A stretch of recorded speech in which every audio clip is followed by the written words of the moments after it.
Well, good morning, ladies and gentlemen. I've got 10 o'clock on the dot, so I call this meeting to order. We'll begin today with an invocation, as we always do, followed by the pledges. Dear Lord, I come to you this morning and thank you for allowing us the chance to be here for the start of another day, another week. We thank you, Lord, for the opportunity to address the business before us. Pray for your guidance and all the decisions we make, not only in our Commissioners Court meeting, but in our many endeavors in the week ahead. We thank you, Lord, for the opportunity to serve our neighbors and to serve you. In your name I pray. Amen. Amen. I pledge allegiance to the flag of the United States of America and to the republic for which it stands, one nation, under God, indivisible, with liberty and justice for all. Honor the Texas flag. I pledge allegiance to thee, Texas, one state, under God, one and indivisible.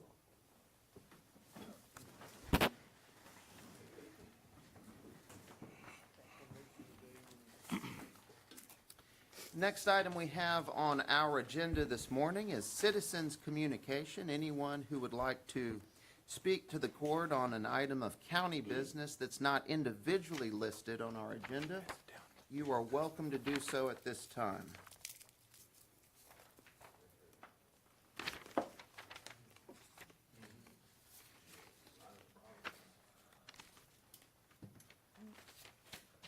Good morning. Good morning. How are you? It's been a while. It has been a while. Hopefully I haven't been forgotten. Not forgotten. Come on up, Tiki. Copy of the letter that I received. Okay. Blue Energy, I'm sure you're familiar with the name. Yes, ma'am. Yeah, and Tiki, you have up to 5 minutes to speak to the court. Majority of that. I You- kind of timed it out to make sure I was fit. You are quite welcome. Go right ahead.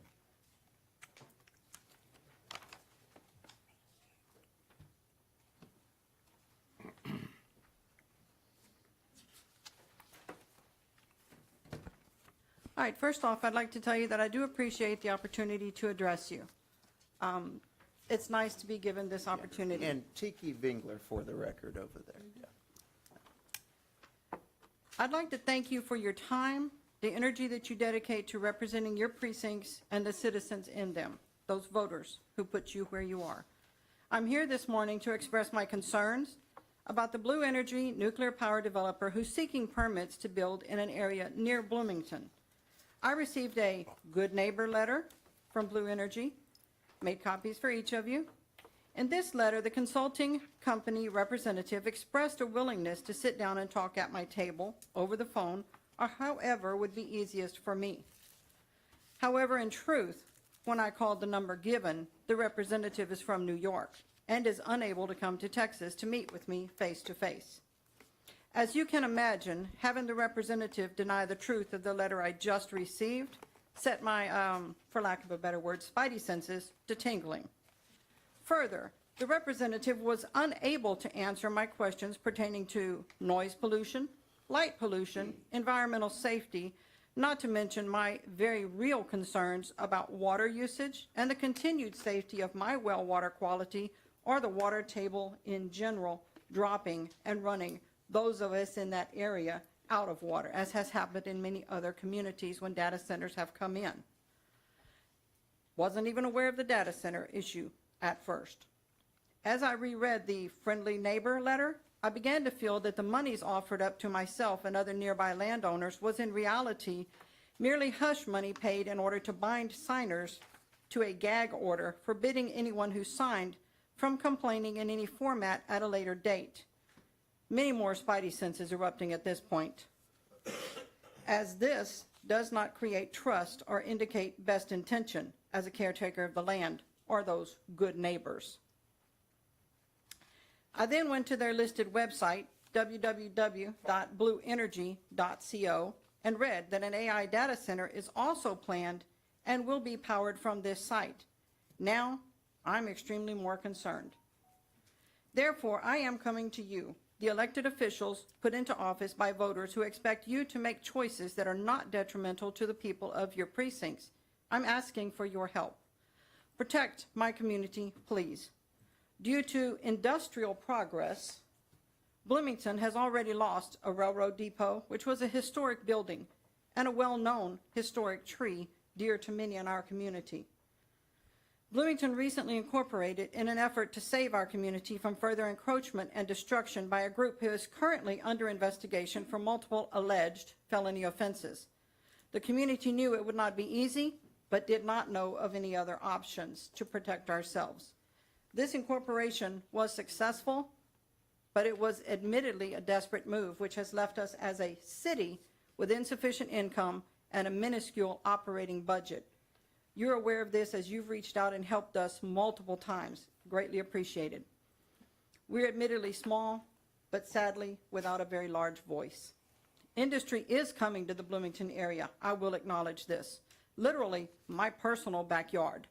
With that being said, as a low economic poverty level part of the county, we want the same respect and consideration for our well-being as is given to voters in wealthier areas of the county. We want to be considered. We hope to be included in talks and discussions of how this industry will impact our community.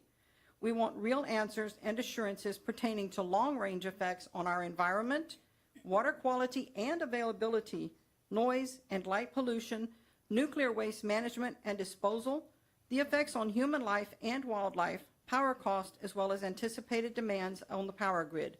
Will we see rolling blackouts as a result of the new industry? We've already seen local farmers and ranchers pushed off their farmland and cattle grazing acreage. What can we honestly expect? Heavy emphasis on honesty here, since that is not seen in the Good Neighbor letter. As a taxpaying community member and landowner in close proximity to the planned facility, I truly want answers. I'm coming to you seeking those answers and asking you to build in safety assurances for the city of Bloomington and the surrounding area if you move forward with this economic development. Please research all the negative effects that industry like nuclear power and data centers has had on other communities. Please reach out to them to discover how they have built in safeguards for their communities. Economic gain and growth for a county should not come at the expense of a community. Thank you very much, Tiki. And I certainly don't speak for any industry or project, but I'd be happy to visit with you if you want to call me later. Just Okay. let you know what I know and kind of where I I'd love see that things because headed. Blue Energy was unable to get me those answers. Okay. And it's concerning to me. I've seen, just like I'm sure you have, the results of data centers, the shortage of water. I have a well. I don't want to be without water or lose the quality of my water. Sure. Yeah, you give me a call later. Will Be do. Will happy do. to talk. Thank to you. you. Thank you very much. Thank Yes, you. ma'am, thank you. Other comments this morning for citizens' communication? Morning, Michael. Good morning, Judge, Commissioners. I'm Michael Vondro. I live at 2107 North Bend, Jordan. I appreciate Judge Zeller because you give us 5 minutes. Most judges only give 3 minutes around Texas, so I appreciate the extra 2 It minutes. used to be 15, but that just got a little. Yeah, I know you'd be here till midnight because I'd be speaking like 5 or 6 hours, you know.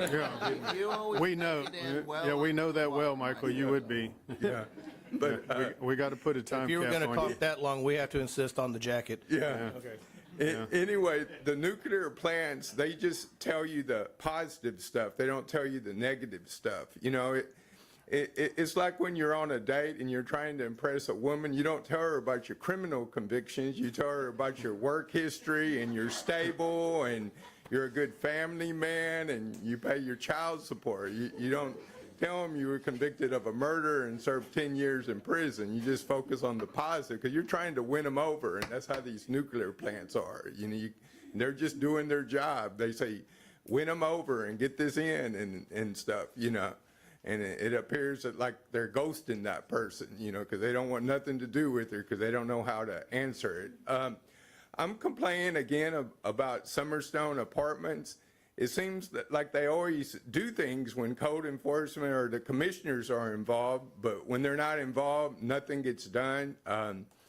For instance, there's a toilet in front of a dumpster with the wax still shown. You know, that's where all the feces is and stuff. And they still have illegal dumping. There's 2 mattresses stuck underneath 2 dumpsters where Waste Management can't easily get it. I don't know how those mattresses get underneath big dumpsters. They're dumping mattresses. They're still dumping refrigerators and stuff, and it is illegal to have refrigerators there unless they have the door off, because kids, playing hide and go seek can get stuck in it. And this was addressed in 1956 and made laws about that. And there are state and local laws making it illegal to have a refrigerator with the door like that. And there's no money to spray for roaches, even though you pay $8 a month. But there's plenty of money to have a nice party for the manager, at Summerstone Apartments, nice cake and food and stuff, but no money for them to buy the bug spray or to spray. And they're still charging $8 a month to spray, and if you don't pay, you get evicted. So I'm spraying on my own. There's roach infestation. The electrical stuff isn't done right. And I also want to complain about large groups of people living at Subway and Easy Pawn Shop. Last month, someone was waiting for a customer at Subway, and then when he left Subway, he stabbed him to death and killed him. And instead of people helping and calling 911, they were taking pictures of him in his last dying moments so they could post it on Facebook and YouTube, which I don't agree with that, but it is legal to do that. And I would like for him to have the maximum sentence, 99 years, because he's had an extensive criminal history and a lot of interactions with law enforcement and district attorneys and stuff. And I would not like for them to be on soft on crime, on especially murders. And as I'm speaking now, there's people living on the side of Subway and Easy Pawn Shop, and I wish the police or someone could find another place for them to live. They don't even have a permit to be camping. They're there permanently. And I would like to see deputies or police officers go eat there. Maybe that would run them off, in their police office, uniform and police car. Just go there and eat. You can get a Subway sandwich for $5, and I'm still a paying customers, but I would like for something to be done. And Summerstone Apartments still, in my opinion, been doing a very poor job. And unless the government is involved, they refuse to do anything. And you don't want to speak to them because there's a threat of eviction or getting into an argument and stuff like that. And some people are Section 8. I'm not one of them. And, sometimes you have criminals, that live there and stuff. And the police have ran off squatters living there illegally. But anyway, have a good day. Thanks.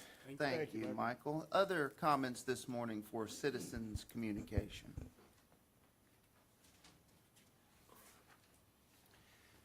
Morning, sir. Just give us your name for the record, and the floor is yours. Joseph Napolitano. And oftentimes I think sometimes, I get up, I'm a little nervous, right? And so I don't do some things that I need to do. And one of them is thanking all of you for your public service. And not for allowing us the opportunity, because it's our right to come and speak to you, but for being open to listening to us and being courteous in that process. This is from a news article. I believe it's out of The Wave. And Jonas Titus, president of VEDC, according to Titus, the estimated impact of the data center will be about $60 billion capital investment in Calhoun County. Right, so that's the proposed data center that Blue Energy is going to power, right? And he goes on to say that he's asked a question by Tim Dent, and is the data center project dependent on the nuclear project? And Titus's answer was, it would currently appear so. So the success of the development of a $60 billion, 1,600-acre hyperscale AI data center in Calhoun County, which is just right across the Victoria line. It's not like it's, way far away from us. It's right there, right on the other side of Bloomington, as the other woman had mentioned. is dependent upon what you guys do, what the five of you do.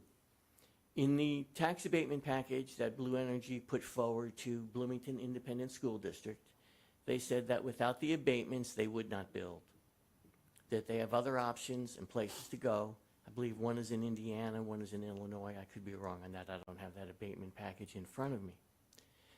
And so what we're asking you to do is do the right thing here.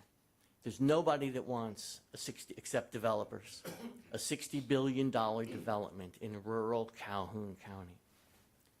I mean, the scope and scale of this is unbelievable. If you look at other data centers across the country valued at this, right, the noise, light, water, energy, right, and I'm going to go back, circle back on the energy because of Blue Energy, right, is amazing. It's astounding. And in the process of building this, even though a lot of the material and stuff is going to come up the Barge Canal, it's going to be a lot of truck traffic through Bloomington. We've all driven through Bloomington, right? It's a little itty-bitty 5,000 people town. What is this going to do to Bloomington? What is it going to do when 3,000 to 5,000 workers descend on that community? What's it going to do to housing prices there, rental prices, food? Everything is going to escalate. And going back a little bit to Blue Energy, right? I don't necessarily think that the energy that they're proposing to build is inherently bad, right? One thing we need to be cognizant of is there is no national depository for high-level nuclear waste. So all high-level nuclear waste is stored on site in perpetuity, right? If you go to any, you can go to the nuclear plant we have here in Texas. There are canisters on site in steel and concrete that have the nuclear waste in them. That's where they're stored in perpetuity. I can't have to stress this enough. There is no national depository for high-level nuclear waste. So we're going to be storing this on the Barge Canal, right?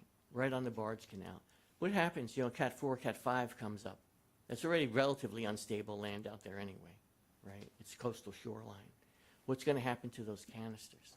The other thing is that most of these data centers that are being built, AI data centers, I'm not talking about regular data centers we've had forever, but AI data centers that are built, have a requirement in their engineering specifications that they be able to operate 30 days on backup power, 30 days, all right? So if this is 1.5 gigawatts of power that's going to be used by this AI data center, that is a lot of diesel generators that are going to have to be out there, and BESS systems, which are battery storage systems, right, which are inherently dangerous. They're all lithium ion of a huge scale. So it brings up one question, is if there's a fire out there, which there have been in numerous BESS systems, right, volunteer fire department, how are they going to put that out? Where's the water going to come from? We're talking about hundreds of thousands of gallons of water to contain these fires, right? Where's that going to come from? The other piece is ANSI standards for diesel-operated generators mean that they need to be run a certain amount of time, right, weekly and monthly. So you're going to be running 1.5 gigawatts of generators out there monthly for a certain amount of time. Annually, you have to test them under load, and you have to do that. That's over at least an 8-hour period. And I was the electrical supervisor at Austin Community College. I had 16 generators that were mine, and they're noisy, they're loud. We have to file with EPA if you have over so many gallons of diesel storage, right? It kicks everything up to a different level in terms of containment and leaks. All of that's going to be present in Calhoun County. And let's be clear, if there's a problem, a leak with any of these generators at Calhoun County with this diesel, that goes into San Antonio Bay. That's where that goes, right? I'm an outdoors person. I live outside, right? Okay, that's our biggest resource. And really what I'm here asking you to do is I'm asking you to do the right thing. Nobody wants this $60 billion data center out there. The people don't want it. All over Texas, people are fighting back on this. You all read the news, right? What we're asking you to do is just do the right thing. I don't want to come up here and be argumentative, and I don't want to, talk trash to anybody. That's not the goal here. I retired from Austin, and I could have lived anywhere I wanted in Texas, anywhere. My wife and I, we have means. We could have done whatever we wanted. We visited a lot of cities. And we stayed overnight, and I picked Victoria. I picked Victoria because of the people, the climate, proximity to the coast. And I also picked it because to me, there seemed to be a sense of fairness here around development, right? And I would hope that you continue that and that you vote against or you don't allow these tax abatements to go through for Blue Energy. And one final thing, Blue Energy, 362 jobs, 137 potential jobs for people in Victoria. The remaining are going to be imported from out of county and probably out of state. And that's in their abatement packet that you all have. And thanks for considering this, right? I mean, you know, we've been reluctant to pack this place with people because we don't want to take up everybody's time. But if it comes down to that, we can put 50 people in here for 5 minutes each. And just like the woman very eloquently, who you know, spoke before me, we've been meeting in Bloomington at the VFW out there, and we've been having meetings out there. We've had about 4 now, and we've leafleted neighborhoods. Thank you. Thank you, Mr. Napolitano. Thank you. Thank you. Other comments this morning for citizens' communication? Morning, Jonas. Gentlemen, good morning. Appreciate the opportunity, as always. Jonas Titus with VEDC. I just was very surprised about the first comment about inability to meet. I know some of those letters that were sent out with the intent to engage and address any concerns and learn about concerns. So I'll work with any and all contacts that I have to fully understand exactly. Hopefully, it's just a misunderstanding with schedules, but surely we'll do everything that we can to get to the bottom of that. I know with regard to some of the concerns with exactly, water usage and other components of the site, I want to stress that this is still highly competitive. The project is still, as we understand it, to be in its due diligence phase. So a lot of those questions are maturing, and they're evaluating options. And some of the options that, if the project does come to fruition, and options selected will be with some of that local feedback, local direction, because we understand that they're navigating a process, and they want to go where they're wanted, and they also want to limit any impacts and maximize all the benefits for our community and for our region. And I just want to say that we're thankful, at least for to the extent of we've been included, of their willingness to engage, and we understand that that's going to be a much more of a robust portion of their development process as they hopefully continue to advance and give more opportunity for folks to meet with them and address concerns, and then hopefully the potential development model will reflect that. And just say we're thankful that we're still to this point. Economic development in Texas is extremely challenging. In rural Texas is extremely challenging. We're thankful for this opportunity, and we want to continue to maximize all those benefits for the constituencies. And I wrote a note here about equitable economic development, as we have seen in the past that Bloomington has been overlooked, and we see this as a great opportunity to add significant taxable value potentially to that area of that portion of the county.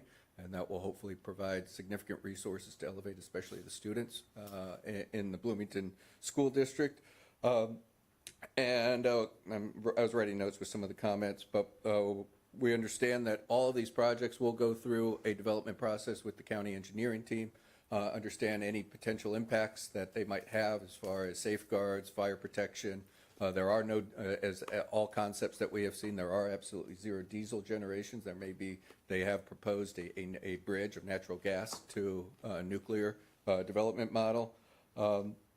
And with regard to the jobs, the notation in their economic impact modeling suggests that there will be a substantial portion of people that are not presently employed in Victoria, which means that will lead to folks moving to this part of the state, this part of the world, be able to invest in our communities and continue to add to growth, and that fuels our regional and local economies, and excited for that prospect, because if you're not growing, you're dying, and see this is a potential to check a lot of boxes for us. So thank you all for your time, and we continue to work with you, and we'll stay on it, and we'll continue to engage, and we'll get as many answers as we can as this project hopefully continues to mature and develop. So thank you all. Thank you, Jonas. Thank you. Other comments this morning for citizen communication? Want to recognize my friend Rick Jones from the school board. Perhaps one of the most thankless jobs in local public service. Good to have you here, Rick. Let's see. Any other takers for citizens communication? No? Anything up here? All right, well, we will move right along in the agenda. Item number 4 is to consider approval of minutes and take appropriate action. Each of you have a copy of those minutes in front of you. Move to approve. Second. All those in favor? Aye. Any opposed? Motion approved. Item 5 is to consider approval of accounts payable and take appropriate action. Accounts payable for August 24th, 2026 are $592,663.12. Supplemental payments are $383,208.59. Move for approval. Second. All those in favor? Aye. Any opposed? Motion approved. Thank you, Michelle. Item 6 is to receive monthly and quarterly reports from various county officials and departments and take appropriate action. Good morning.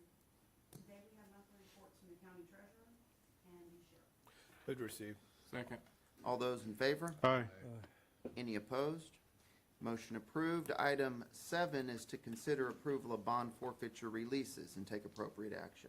I ask for a motion to approve this for entry into the record. So move. Second. All those in favor? Aye. Any opposed? Motion approved. Thank you, Heidi.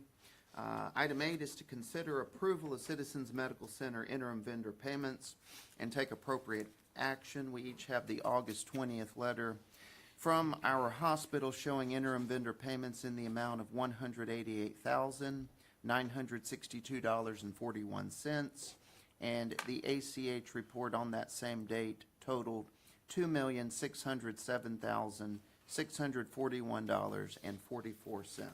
Move for approval. Second. All those in favor? Aye. Any opposed? Motion approved.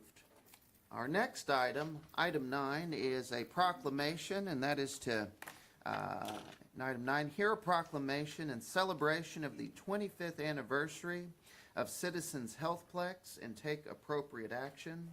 This is quite a milestone for the Healthplex. We're honored to have Mike Olson and other representatives from the hospital here. You want to share a few words, Mike, before or after I read the proclamation? We'll let you choose.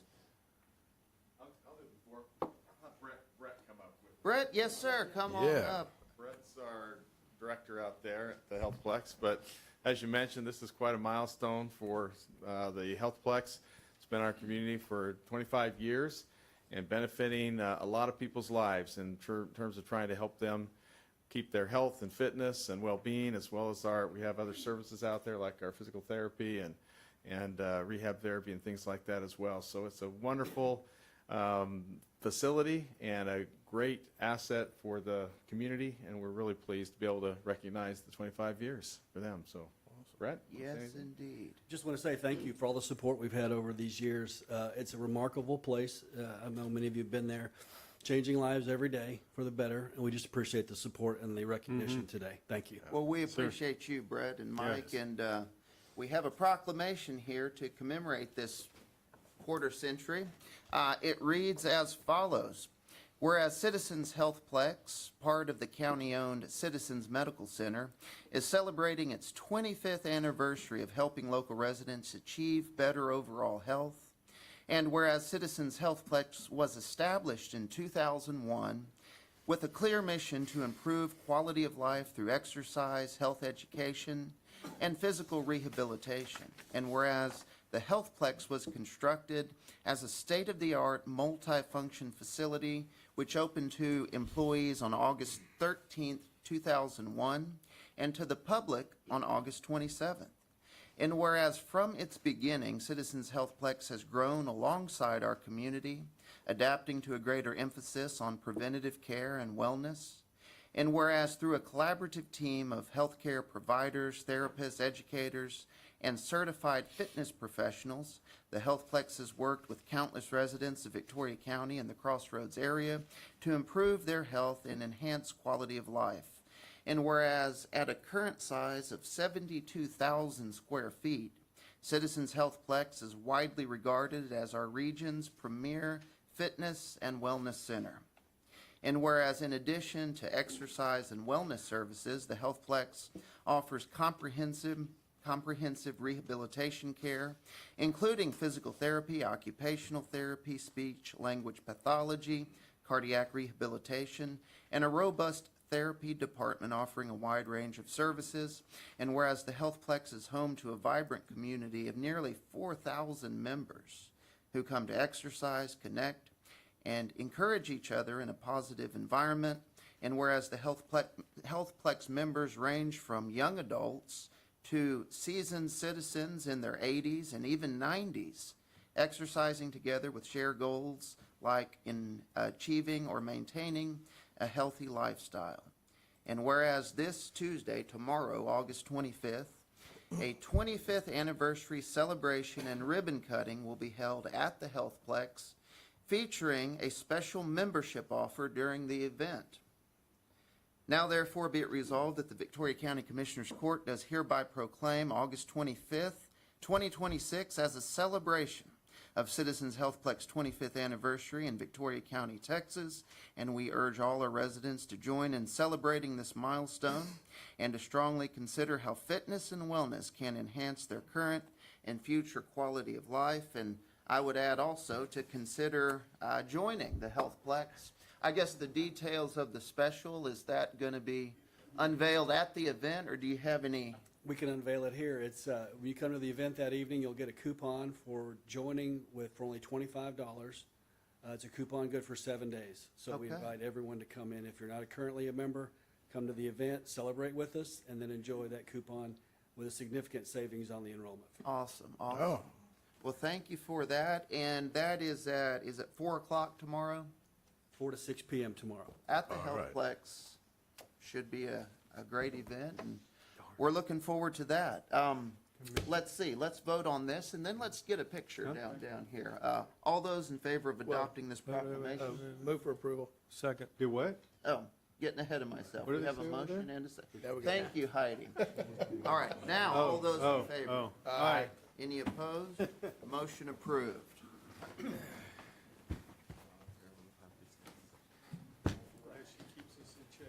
Yes, indeed. Yes, indeed.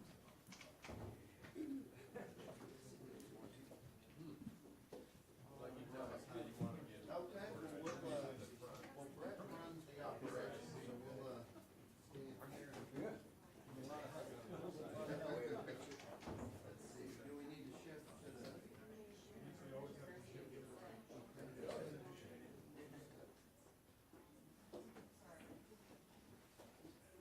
All right, well, Lauren first, then you. Are we?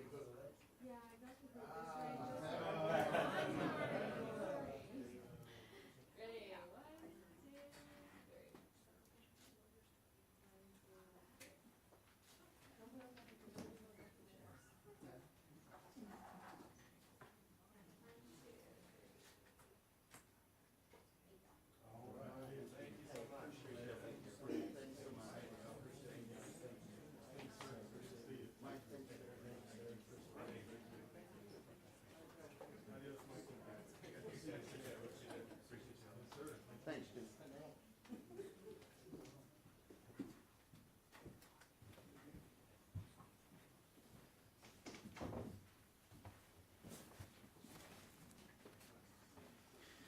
All right, let's see, we approved that. And we will now move on in the agenda. Item number 10 is to consider the following from the Victoria County Fire Marshal and take appropriate action. A is to hear an update regarding the current drought index, and B, consider approval of an order enacting a burn ban within Victoria County.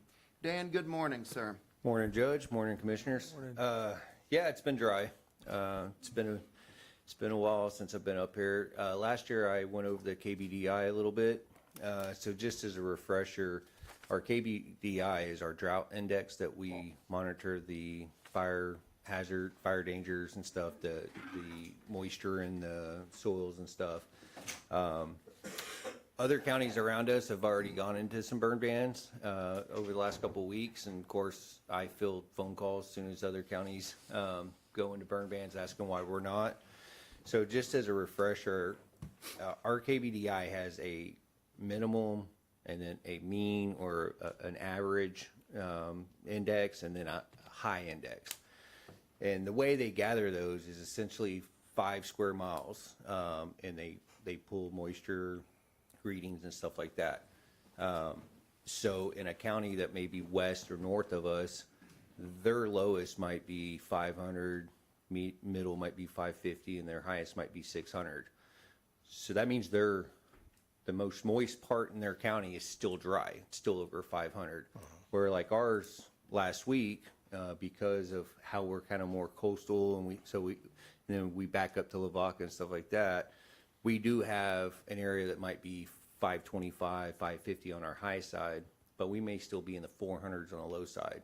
So I try to monitor it to where our low side gets to 500, because that's where the Texas Forestry Service says, hey, that's where you start getting into fire dangers. With that, typically our middle one is usually 550, and then our higher one's 575, 580. We were in the 400s, we're 497 on the low side last week. We have substantially jumped up. We're jumping 10 to 12 points a day. As of this morning when I checked it, our high side's 614 and our low side's 540. Wow. With that, I do believe, because our low side does put us in the fire danger zone, so I am recommending that we do go in a burn ban, effective today if possible. We can certainly do that, and given those numbers, Dan, I think it's definitely merited, warranted, so I'm fully supportive of implementing that effective immediately. And that's, like I said, with us having a wide range, from the Bloomington area being, the greener side to going up to nursery or Fortran or something being well in the 600s. I have to look at our other counties around us too. And the counties around us are all in the 600s as well. So, just because it's a county line doesn't mean the fire's going to stop there. So I have to protect the boundaries from the other dry areas as well, so. Sounds good. I move to approve. Second. We have a motion and a second to implement a burn ban within Victoria County. This would be effective immediately. All those, and we had a second? Yes. All those in favor of approval? Aye. Any opposed? Motion approved, and we'll get the word out to the community that that's in effect. I think everyone saw that coming. It is dry as a bone out there. Yes, sir. And we'll post it on our Facebook page, but also just, prescribed burns are still legal during burn bans. All I would ask is if there's a burn manager out there that's going to burn, please contact our office so we can make sure we have all the paperwork in order and stuff, so. Hopefully in the next week or so, we got a little relief coming. I hope so. It's forecasted. We'll We see. have a little bit in the forecast, we do, yes. Very good. Thank you, Dan. Thank you, sir. Moving on in the agenda to item number 11, and that is to consider approval of precinct polling locations for the November 3rd, 2026 general election and take appropriate action. Of course, this is a continuation of our discussion last week, which was a productive discussion. Karen, Jared, welcome back. Good morning. Good morning. All right. Well, first off, thank you all so much for your input last week. It's been a very productive week. I'd like to start with, I met over the phone with Commissioner Martin in Precinct 3, and we identified a piece of county-owned property out in Kemper City, 0.33 acres, that we would be able to place a building on that location for a permanent voting center. I believe there are currently 584 registered voters that would be served by that location that actually live there, and that doesn't include people that may travel. This location is 13 miles to the next closest polling location, so this is, even though it's within state regulations, it's still an underserved area. And I have provided y'all with cost estimates to put a location in this area that would be around $12,000. We don't have an exact number because, of course, the electricians can't give us an exact quote until the building is on site and we meet with the electric co-op to stake where that they would like the electricity to be at. But their best estimate, they would not provide a written quote, but provide a verbal estimate of around $4,000. And that brings the total for building, finishing it out, and electricity to around $12,500 for a location that would be permanent to Kemper City. Okay, okay. I appreciate your effort and Commissioner Martin's effort in identifying a suitable location there. I know that's been a discussion over the years, the need and desire to have a voting box further out that direction. This would accomplish this, I think, very reasonably. That was one part of the discussion on Monday. I know there were other big elements of the discussion, namely the proposed relocation of some sites, specifically those in schools. I want to reiterate, and I know there are folks here that want to speak to this issue this morning. Everybody will be given the chance to do so. Rick Jones did call me this week and communicate something that I may have miscommunicated on Monday. The school district itself is perfectly fine and willing to accommodate whatever we may ask of them, whether it's leaving current locations in place, adding new, switching, whatever they need to do, they're on board with that.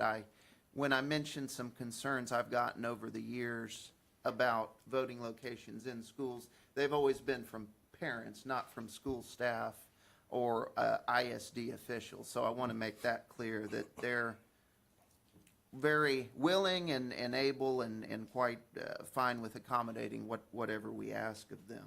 Right, and I do want to talk about those. I just felt like this was a big, huge change from last week. This is a big development.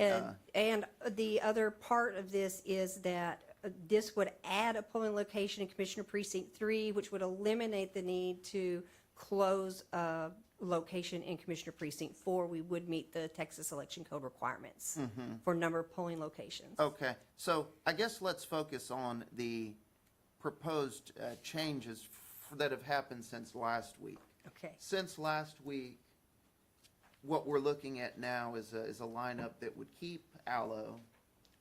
Well, I will say, I know that is a want for Commissioner Martin, and I would like Jared to speak to the locations that are in the schools currently. Okay. And I did meet with Commissioner Garcia this morning also and talk about the locations that are currently inside the schools. And a big concern there, I understand that they have SROs on site and that the ISD is doing whatever they can to make it as safe as possible. However, some of those locations still provide access to children.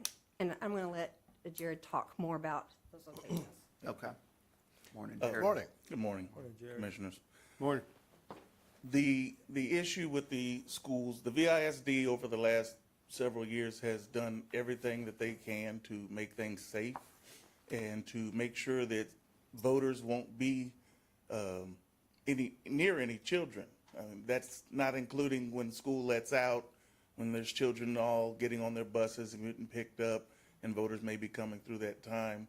But still, inside of the building, if you really look at some of the measures that's taken place, some things are just partitions that are essentially like dry erase boards almost that you can really push over. It's not the most secure. It's you can easily see ways to get around them. Whether you're a bad actor of any type, it is not the most secure type of element for the voters to be around. Also, with the Texas Election Code, no voter is to be impeded by the locked doors. So they have been very generous to make sure that that is not something that's in the way for the voters to come in to vote. So that's just another level of security that's broken down. And then by the time you get to the actual voting location, you've already come across another measure that they've put, but it's not really the most secure situation. There is SROs on property, and from my experience, as I go and deliver these voting equipment and pick up the voting equipment, and I'm there on election day, I see loopholes that can easily be taken advantage of, and that's the reason why I think it would be best to not be in these schools. However, whatever your decision is what it is, but it needs to be known that it is not the utmost that we can do for keeping the children safe. Okay. Just speaking to Allo School in particular, I'd like the opportunity to work with you, VISD, and possibly the Sheriff's Office to figure out a way to ensure that we can get those so-called loopholes covered. I think that losing that particular location would be detrimental in Precinct 3. I do appreciate the work last week, Karen. We were able to put our heads together and come up with a successful plan to add an additional voting location in Precinct 3. I don't think there's any reason why we can't all put our heads together and figure out a sensible and reasonable way to make the accommodations at Allo School better and take away any of the concerns. Okay, because right now, currently, they are actually entering the school to a classroom where there are children in the hallways and in adjacent classrooms. So that does pose a security concern. As Jared said, any bad actor, they don't have to be a voter. It could just be someone that is aware of, I can exploit this situation. And we have the same type of access at Hopkins. People are actually going into the school, past the double doors, to the principal's office to vote. And at Vickers, they're going inside the school to the teacher's lounge to vote. So they're going within the school. It's not an exterior access place. So for example, at Smith, they do have exterior access to a classroom. So they're not going into the school. These locations that I mentioned, they're going into the school proper where there are children. And that is a concern that I believe needs to be addressed. When I spoke with Commissioner Garcia this morning, it's not closing a location, it's relocating. We're relocating Hopkins to the American Legion. That is, I know one of the concerns expressed was, is it walkable? It's in a neighborhood. People can walk to that location. It's a well-known American Legion. It's a veterans organization, and it is a secure location. We've walked through the security that they have in place at that location. We did speak with Commissioner Garcia about leaving O'Connor as a polling location through closure. And because the VFW is actually, it's still in his commissioner precinct, but it's in precinct 32, we could have that location as an additional location during the transition between the time O'Connor closes. And that way people will get used to the VFW. Again, the VFW is in a neighborhood. It's walkable. I mean, it's all residential around the VFW. People are very familiar with it.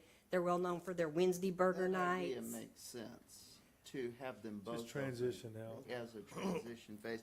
Let me ask you this, Karen. So with the lineup as it's currently proposed, with the changes that you've suggested from last week, what is the net change in the overall number of polling locations? We would add one polling location in Commissioner Precinct 3.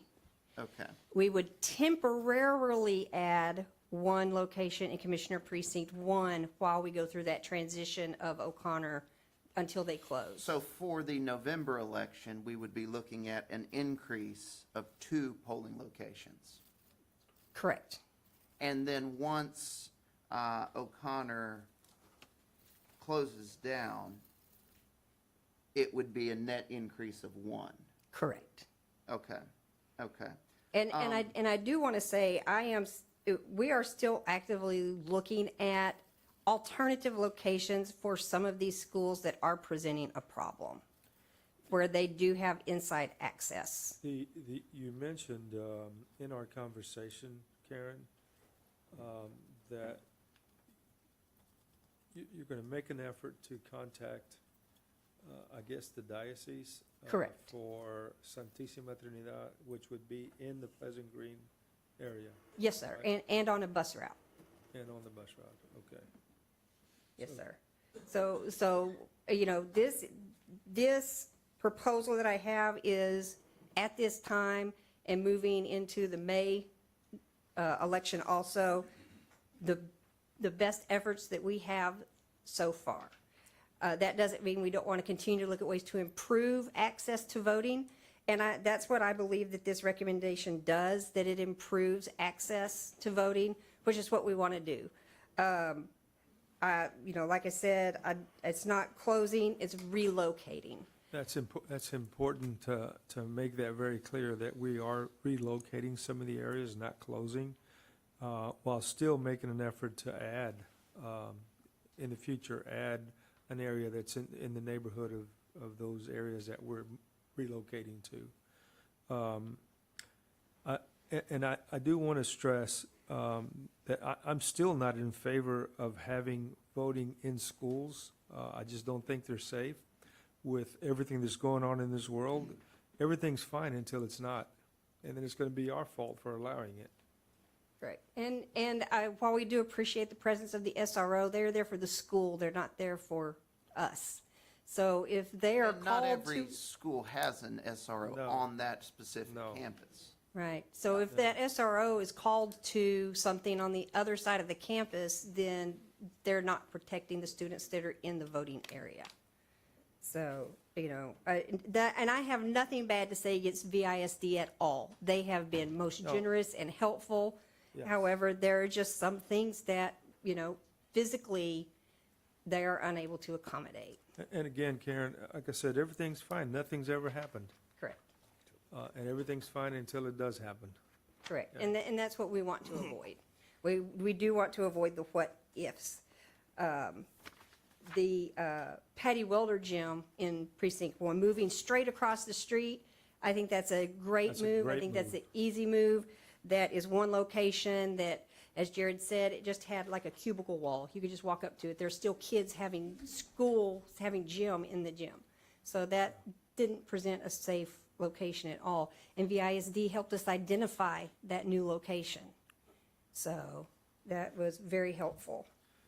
Well, I know you've put a lot of work into this, and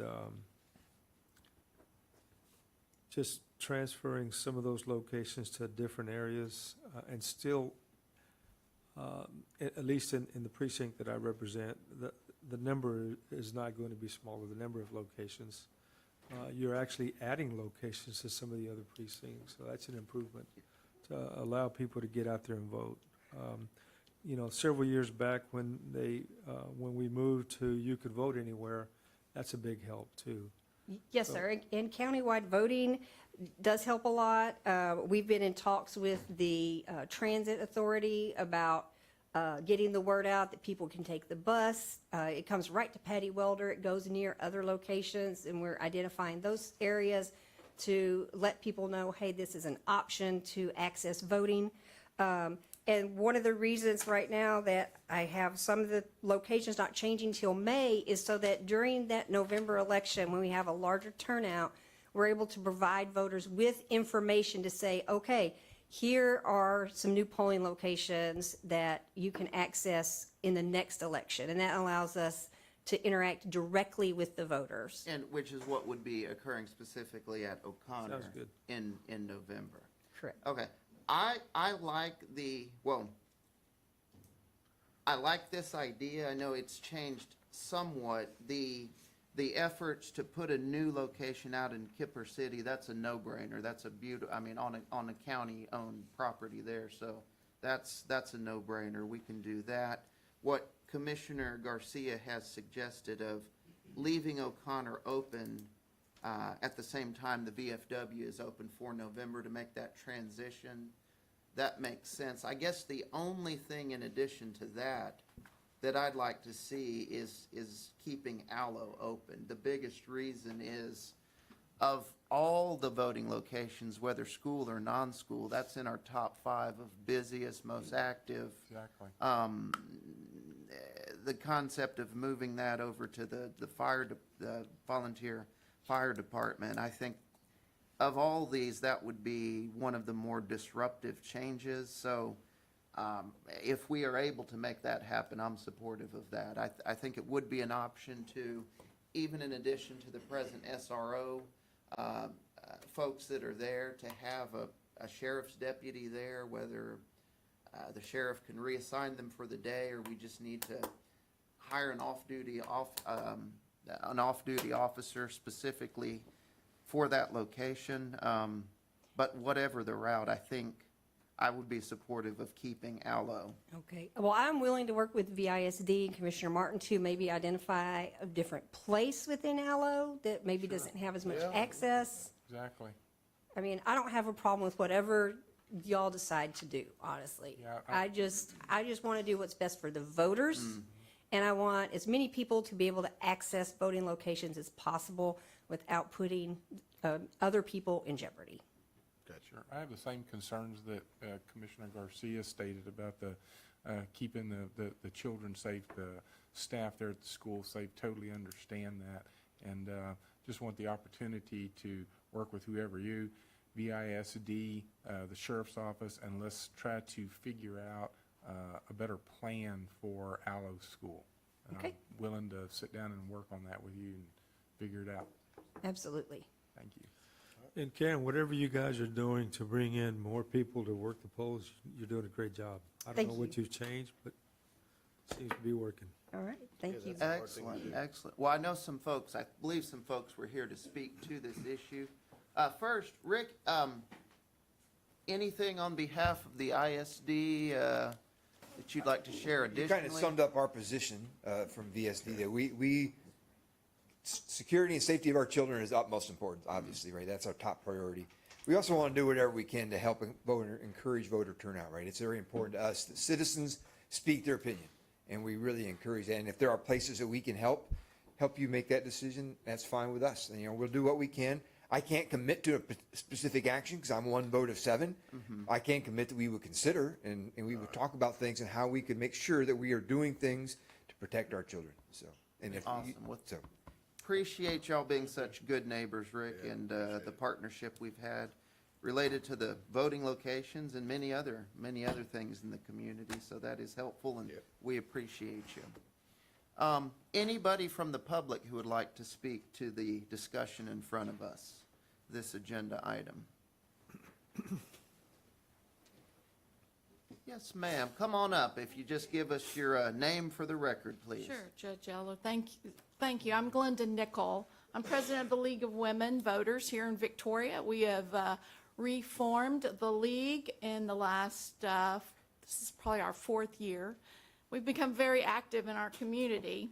And I want to appreciate the commissioners for giving this the attention it deserves about continuing to meet this second week. I just wanted to give a statement about the league and how we feel. Of course, I always say it's in our name, League of Women Voters. Interested in voting. We were formed in 1920 when women got the right to vote to help educate women in a nonpartisan way about voting. So, of course, we're here to encourage voting. High voter turnout makes government more representative of our community. It ensures that the concerns of young people, older people, working families, and other groups are served. A high number of voters make politicians more accountable, and it strengthens the public trust in government. So I appreciate you working towards making sure more voters have the opportunity. Studies have shown that a change of polling location can affect turnout by as much as 3%. The University of Houston study in Texas found that polling location changes can especially have greater effect for midterm and rural areas. But I know that there are times when polling locations must be changed for whatever reason. when that time comes, clear communication and direction is imperative. We have an excellent administrator in Karen Klein, and she is wonderful at doing that. But that takes time, and I think that's a great idea to have the 2 locations open to help educate the voters, to let them learn the new process, because we've all heard, I've voted at this place my whole life. And it's a change, and we all want to encourage people, but with clear direction from the county, we can help keep the voting turnout as it is. In May of 2nd of 2026, our voting turnout was 15%. So I think we need to work together as a league, as a community, and as the county commissioners to improve that number. And I appreciate your attention to this matter, and the league supports you and wants to work with the county to increase voter turnout. Thank you. Thank you, Linda. Thank you, Linda. Thank you. Appreciate it. Thank you.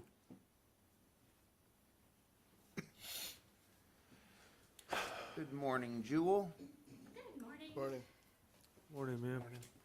Hello, everybody. So I had to change my speech a little bit, kind of like Jonas did, but it's just a couple of ads. Basically, I wanted to thank you guys for the discussion that we had last week, where we had Ms. Hathaway. We had lots of people speaking about the importance of polling locations in schools. As a substitute teacher who has taught on many campuses, I'm familiar with a lot of the things that they do. And in talking with Ms. Klein and Jared about what their plans are, I really appreciate all the hard work that's gone into this, and how exciting to have more polling places than fewer. So I really like that. One thing that I would like to point out is that when O'Connor closes, those students and families will just shift within a bird's eye view over to Torres. And Torres is one of our new campuses that is built so that there are several areas where voters can be, where students are not. It's got the vestibule with the secretaries, and that will be, you know, a safe location. Also, the new campuses will also be built with safety in mind. Voting at schools not only provides a patriotic lesson for the students that are attending those schools, but it's also easier for teachers and staff to vote, because as a teacher, we work way after the bell. We are doing lesson plans, we're grading, we're cleaning up from science experiments. And having those polling locations on our campus is really important. Now, as far as Patty Welder goes, I love that idea because it's right across the school. If you're going to Patty Welder, you see that building. I feel like the other option that you guys discussed, every single school has an SRO, whether it's somebody from Zapata Security or a off-duty police officer. Every single school has one all day long. But yes, there may be a kerfluffle where the SRO has to go somewhere else.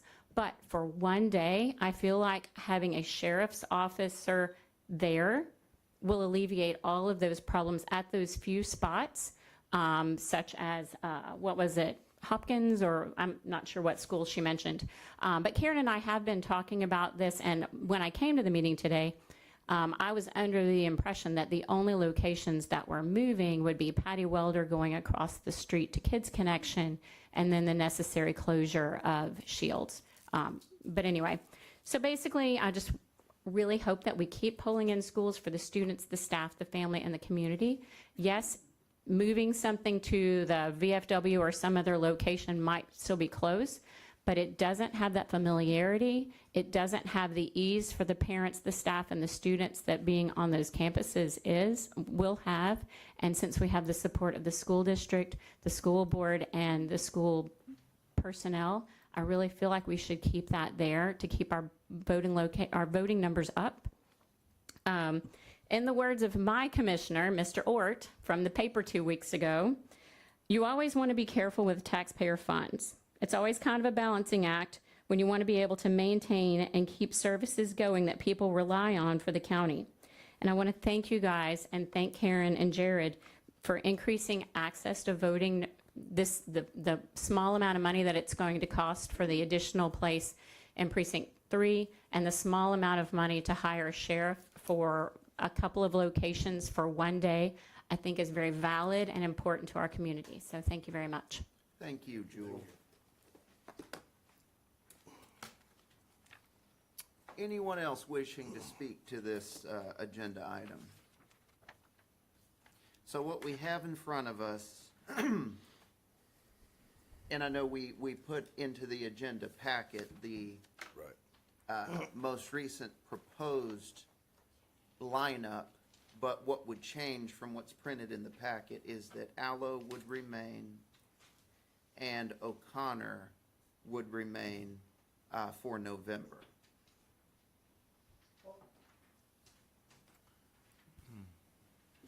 In addition to the other four that we're already gonna, so. Right. So the change, I'm just looking at changes. Yes. O'Connor remains in addition to the VFW, which is a new site for that transition. And then Allo also remains open. Right. And with the addition of Kemper City, we can keep Smith open as well, but that was already notated. Correct. So this kind of gives you a breakdown of the November locations and then the 2027 forward. Okay. So the only change for November will be, we'll add the VFW, which isn't on this list because that just occurred.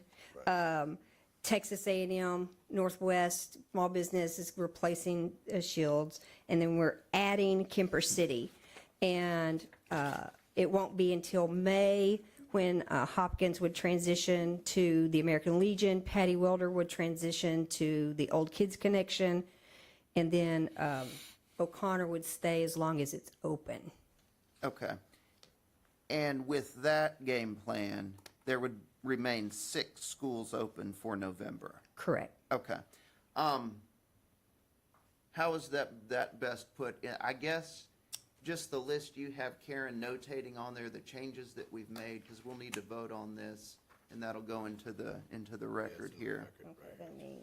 Yeah, I just want to make sure I'm looking through this. Yeah, I was looking through mine, too. I don't want my vote today to reflect in favor of the location change in 2027 at Allo. Okay. Without doing some more due diligence, working with VISD, the Sheriff's Office, and others to try to figure out a path going forward to better secure that location. And I think we can do that. Okay. And Smith, Rowland, and Daily Honor being unaffected by this, right? Correct. That's correct. Karen, I'm Can looking at, can I have written notes? You can just hand right through there, yes. And I concur with Commissioner Martin. The goal is that Allo remains not only in November, but Okay. on an ongoing basis unless there's a big reason Okay. why we can't. All right. Karen, where's Dudley at? Is that, Dudley, it closed It closed. for, it's closing? That hasn't been in effect, okay. So that kind of reiterates the message of trying to get with the diocese for that whole Pleasant Green area. Correct. For that church. correct. Talk to you about that. Okay. I think we're on the same page. Or is there any ambiguity about what we're doing? I think 12,000. we're good. No, we are. Yeah, we're good. Okay. Okay. All right. Thank you, Karen. Jared, appreciate y'all's work on this. It is quite a jigsaw puzzle, always with this, but this, I think, is a great idea. It improved from last week, and this is the best path forward. So, any further discussion on the recommendation and the game plan in front of us? No, again, I just want to make sure, are we changing the wording, or how are we going to do that before the vote? On your paper there, Karen, it should indicate that locations 2027 forward includes Allo. Okay, that's what we wanted. Okay, yeah, that one. We can vote on that particular one. Until open, and then, yeah, with that replay, okay, yeah. Yeah, so we can vote on that one. Yes. Yeah, I want to add, thank you, Karen, for working with Commissioner Garcia and Martin, and especially with coming up with some resolutions on this. It's a great job. Shows this court's manner and how we want to resolve problems and not just take things as they come, you know. I think this was a good effort by everybody. Indeed, and I also want to thank everybody who has shown up to speak on this, both last week and this week. appreciate y'all's interest and participation in this. I think as we've worked through this, it really was an example of how to get things done collaboratively that really did end up with the best possible outcomes. So No, thank you. it's always hard to get. I agree. To get a document out, because you know it's going to have some backlash, but it does spawn conversation, which I'm glad we did that, because now maybe we can come up with some solutions and some workarounds. So, thank you. All right, do we have a motion someone who to, wants to speak. oh, there was someone else? What, Oh, Jewel? Yes. Sure. Come up to the mic, just for those watching along at home. So my question would be, since we are looking at adjusting the ALLO situation for 2027, could we not just table 2027's locations until we have a better idea of, because ALLO, similar to the O'Connor situation, it's very similar because the elections office had looked at moving ALLO to the ALLO Fire Department, and that's not something that's wanted here. It's very similar moving the O'Connor location to the VFW. So I think those are two locations that have the same issue. So either maybe we could table those two until, after this election, let's just handle the November election, or let's just leave them both in play. Because they both seem to have the same situation. They've got voters that are used to going to those schools, and the conversation is moving them to something that's nearby, but does not have the same access as a school would. That is a good point, although there is something to be said for knowing what the next election after this would look like. I would be supportive of proceeding as amended. Karen, did you have something else? Yes, I'm sorry. I don't know if you're aware, but the Texas Election Code does require that we have a 2-year plan in place. So we can make changes in the future, but we do have to have our 2-year plan. So, because like next week, I'll be bringing the 2-year plan for judges. So that's what the requirement is currently for the thanks. code. But it will keep O'Connor in place throughout until O'Connor closes, and we're adding the VFW. As opposed to following those voters to Torres, because the O'Connor kiddos. As of right now. Right. But O'Connor will be in place still in May, won't they? Yes. So in May, they'll still have a. So then would it be possible to just go on and decide that now?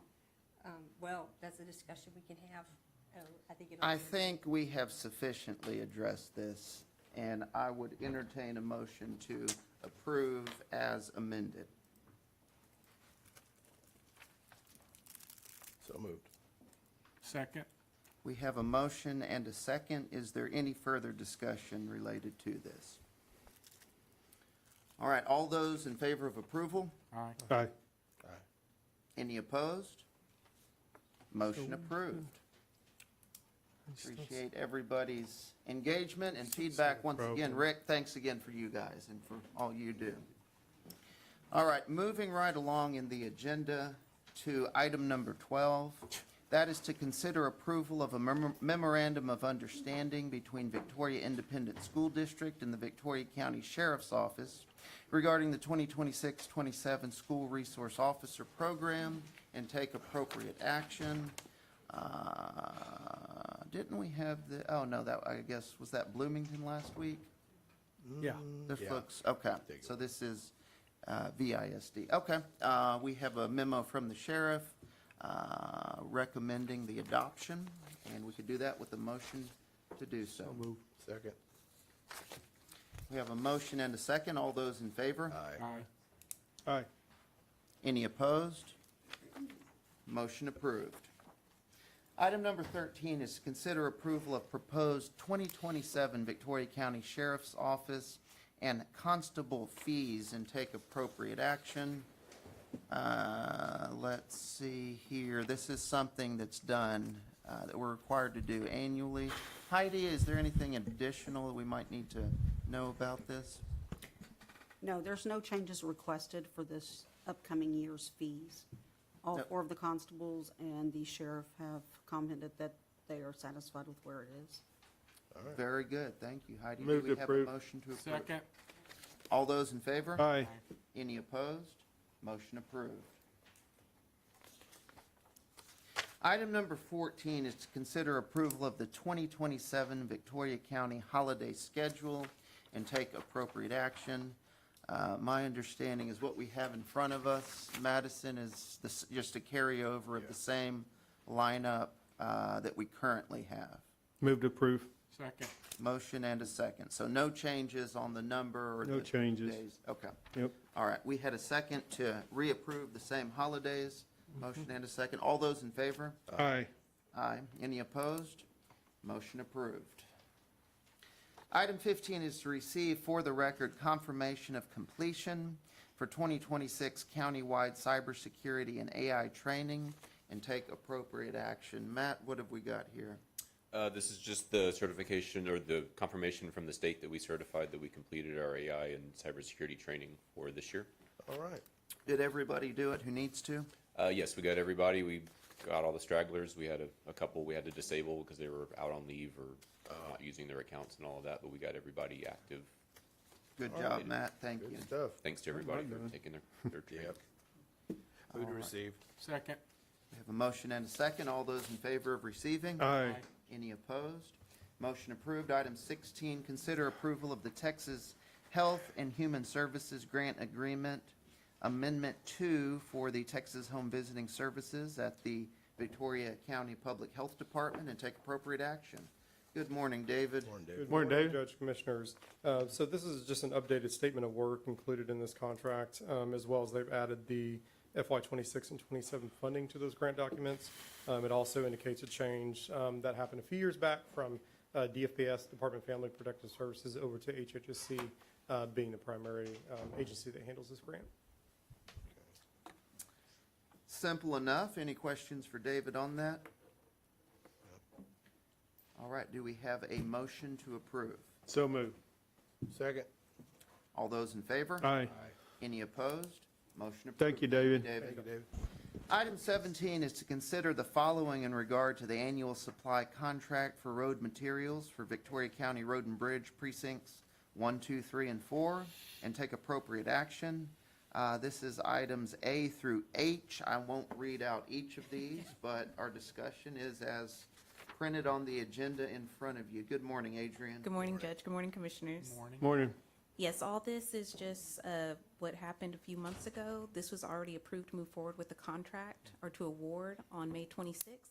And it's just now finally a contract has been created and reviewed by legal counsel. And so it is just now to officially approve and get the contract signed for all 7 of these contractors for each of the individual road materials. Adrian, on A, approval of contract with, for the gravel processing flex base type, Yes.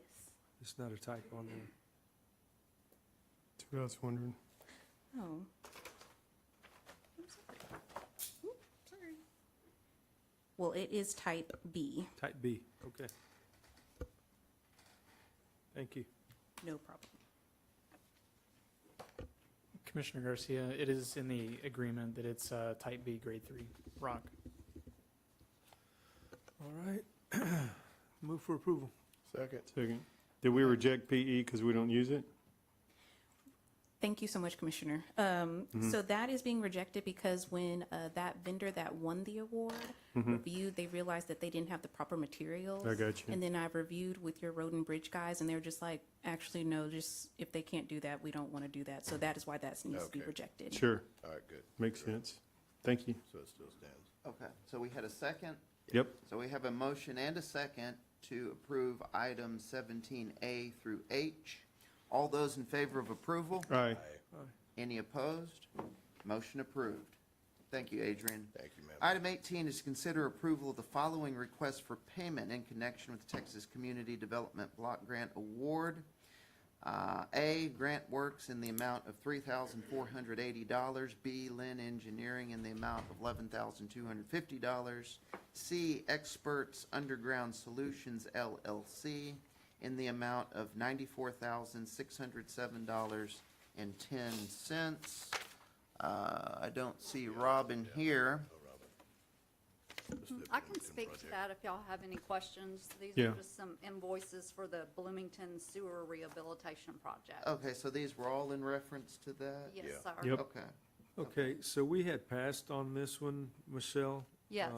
Because the Water District had asked that we not pay until they met with them. Do we know if that's taken care of? Yes, I believe that they approved the work and they told us to go ahead and pay these invoices. All right, move for approval. Second. We have a motion and a second. All those in favor? Aye. Any opposed? Motion approved. Thanks, Michelle.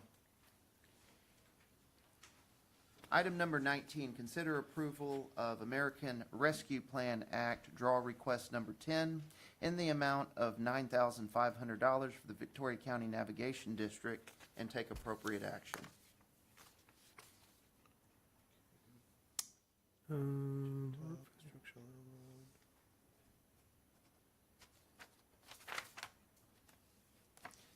So Michelle, Anything. that, It's it appears went through same the right con- channels. yeah, I wasn't directly It's the involved. same contractor, Judge. Yeah. Oh, Yeah, this is, they're a subrecipient of our ARPA grant. Right. And this is just a draw request, and it has been approved by CSRS, and I've reviewed it also. Okay. Okay. move to approve. Second. All those in favor? Aye. Any opposed?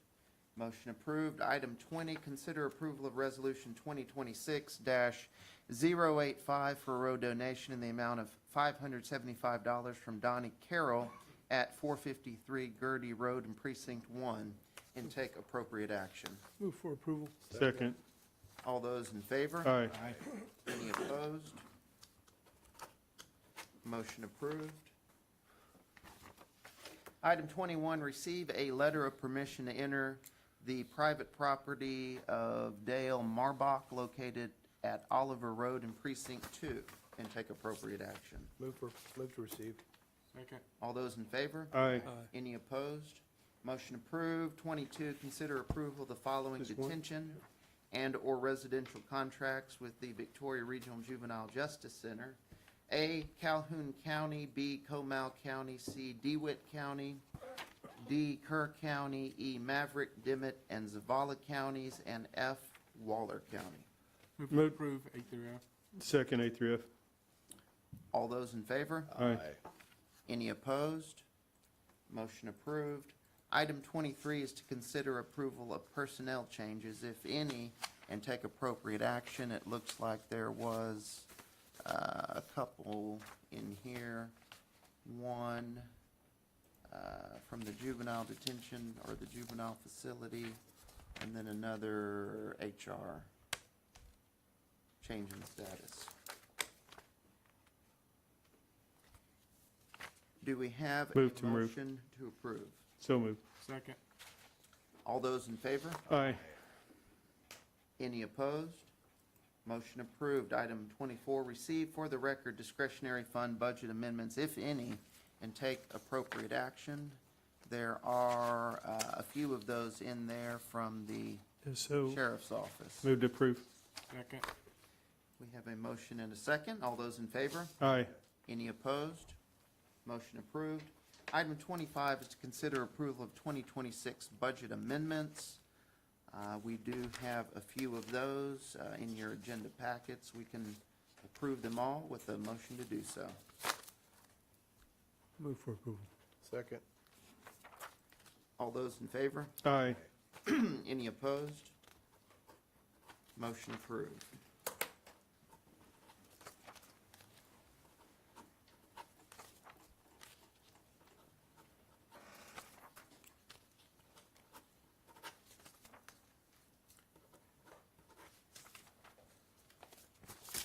All right. On 25, let's see, did we already vote on that? I was busy signing. Budget amendments, no. Okay, we had a second? All right, all those in favor of 25? Aye. Aye. Any opposed? Motion approved. All right, our next item will be a closed session for several different purposes. 26 is closed meeting pursuant to VTCA Government Code 551074 to discuss personnel in various departments. 551074 55145, boards and commissions, 551072 to discuss real property, 551087 to discuss economic development, and 551071 to conduct a consultation, attorney-client privilege with the county's attorney. We will go into closed session now for those purposes. Appreciate everybody's attendance. We'll see y'all back same time, same place next week.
Right over here? Okay. All right, we are coming out of closed session at 12:58 PM. There is no open session items, discussion that remains, so we will adjourn 12:58 PM.